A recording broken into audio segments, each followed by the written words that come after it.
Hello. हाँ sir साहब। Sir साहब जी। भगत जी एक बात पूछनी थी। जी। जैसे कि मान लीजिए भगत जी कोई मर गया है, उसका काम क्रिया होता है ना भगत जी।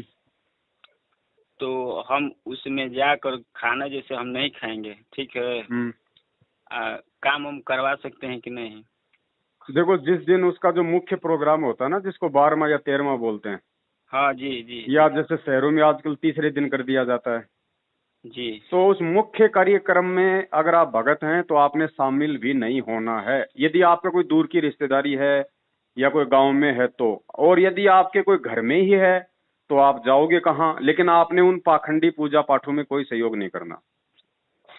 आए रिश्तेदार को खाना वाना आप जी खिला सकते हो, बातचीत उनसे आप कर सकते हो, चाय पानी पिला सकते हो, लेकिन उनकी जो भी वो परंपरागत जो पूजा वगैरह होती है, जो हवन होता है, जो भी उनका लेन देन होता है, उसमें आपने बिल्कुल भी सहयोग नहीं करना है, अगर आपके घर में भी है तो।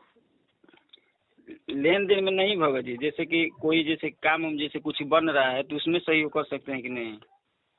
नहीं, उसमें हम क्या सहयोग करेंगे भगत जी, वो तो फिर उसमें जैसे कि मान लीजिए खाना वाना जैसे बन रहा है भगत जी। ना ना ना, जो मर रहा है, देखो भगत जी, विवाह शादी की बात अलग है, और ये एक जो है मतलब मरने के उपरांत जो क्रिया है ना, उसमें तो आदमी को शोक मनाना चाहिए।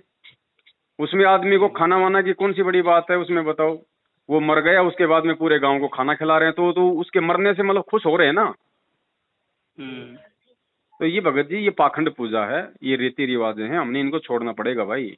जब तक हम इनमें सहयोग करते रहेंगे, वो लोग आगे से आगे उनको करते रहेंगे, तो फिर ये मिटेंगे कब? गुरुजी क्या कहते हैं, छोड़ देना पछलियों की रीत सतगुरु तारेंगे।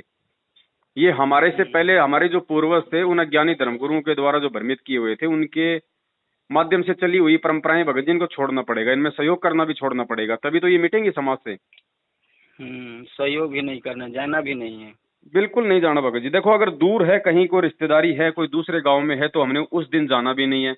बाकी अगर किसी की डेथ होती है तो परमात्मा ने बताया जाओ वहां पे मिलो, ऐसी कोई दिक्कत नहीं है। लेकिन जो उनका मुख्य जो प्रोग्राम होता है या फिर कोई भी दिन उनकी जो पाखंड पूजा होती है, उनमें भगत ने सहयोग नहीं करना। ये है। ठीक है भगत जी। हम ऐसे हम पाता है जैसे कि हमारे मन में डाउट थी भगत जी, है ना। तो 2 जगह और पूछे थे हम अपने भगत भाई लोग से ही। तो एक भगत भाई बताए कि उसमें सहयोग करना है, जैसे कि काम आप करा सकते हैं लेकिन भोजन नहीं करना है ना। फिर एक भगत जी बताए कि नहीं, आपको उसमें शामिल ही नहीं होना है ना। गुरुजी ने क्या बताया? चोर मान लीजिए चोरी करने जा रहा है जी, और आपने अगर उसको टॉर्च देके अगर उसका सहयोग कर दिया, और कल को चोर जब वो पकड़ा जाएगा, जब पुलिस के डंडे पड़ेंगे, उससे पूछा जाएगा भैया टॉर्च कहाँ से लाया, तो वो आपका नाम ले देगा। आप भी मरे कि नहीं मरे? क्योंकि आपने उसमें सहयोग किया ना। आपने चोरी नहीं की, लेकिन आपने उसमें सहयोग कर दिया। सहयोग करने वाला भी फिर वो पकड़ा जाएगा। तो यहाँ तो आप सहयोग कर दोगे, आपको कोई कुछ नहीं बोलेगा, लेकिन उस परमात्मा के दरबार में, धर्मराज के दरबार में आप जी वहां पे पकड़े जाओगे। सही है बाबा जी। भाई, हमें अपने गुरुजी के जीवन को देख के चलना पड़ेगा। सबसे बड़ी बात यह है, भक्ति पे अगर सफल होना है तो अपने गुरु के पद चिन्हों पे चलना पड़ेगा। गुरुजी ने बता दो, जब से उनको ये आध्यात्मिक जो है मार्ग में वो परमात्मा आए हैं, तब से लेके आज तक परमात्मा ने कब और कहां और किस पाखंड पूजा में सहयोग किया है? अगर नहीं किया है तो आपने भी नहीं करना, सीधी सी बात है। हाँ भगत जी, अब संतुष्टि हो गया भगत जी। भाई, हम नहीं करेंगे। अब फिर तो भगत जी दारू के ठेके पे नौकरी करना भी फिर तो ठीक है, क्योंकि हम तो पिएंगे नहीं, बाकी हम वहां पे काम तो वो कर ही सकते हैं, तो फिर ये कोई जायज थोड़ी है। बात तो वही हो गई ना, चाहे दारू पियो, चाहे दारू के ठेके पे, चाहे आप लोगों को पिलाओ, बात तो एक ही हो गई ना। तो चाहे चाहे भगत जी ये पाखंड वाली जो ये पूजा पाठ है, चाहे तो कोई दूसरा करे, चाहे आप उनमें सहयोग करो, बात तो वही हो गई। तो इनमें तो हमने सहयोग भी नहीं करना। देखो भगत जी, रिश्तेदार हो, चाहे परिवार वाले हों, चाहे आड़ोसी पड़ोसी हों, एक बार नाराज होंगे, ठीक है, और एक बार कोई नाराज हो गया ना, वो 50 को बोल देगा, तो आगे भी आपका रास्ता साफ कर दिया भगवान ने। जब कोई दूसरे के ऐसा कोई काम आएगा तो पहली बात तो आपको बोलेगा नहीं, बोलेगा, और आप उसको मना करोगे तो वो नाराज नहीं होगा, क्योंकि उसको पहले से पता है कि भैया ये कहीं नहीं आता जाता ऐसे कामों में, है कि नहीं। और ये रिश्तेदार तो भगत जी आज आपसे नाराज हो जाएंगे 5-7 दिन, 10 दिन बाद में फिर आपके साथ में प्यार प्रेम से बोलने लग जाएंगे। लेकिन मर्यादा तोड़ के अगर गुरुजी नाराज हो गए तो भगत जी जल्दी से राजी नहीं होते फिर।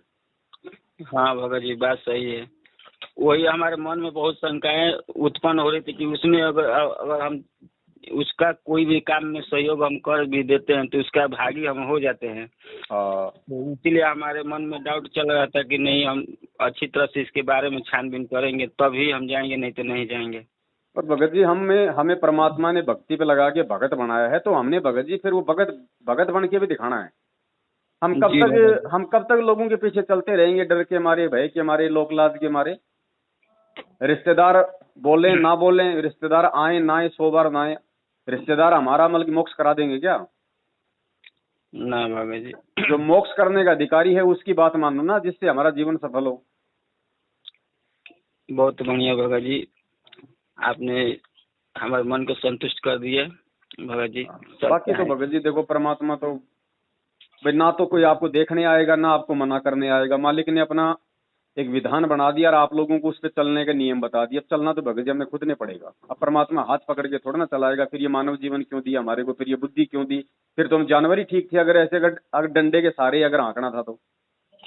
हाँ ठीक है भगत जी। ठीक है भगत जी, सत साहेब। सत साहेब, जय हो बंदी छोड़। जय हो बंदी छोड़ की।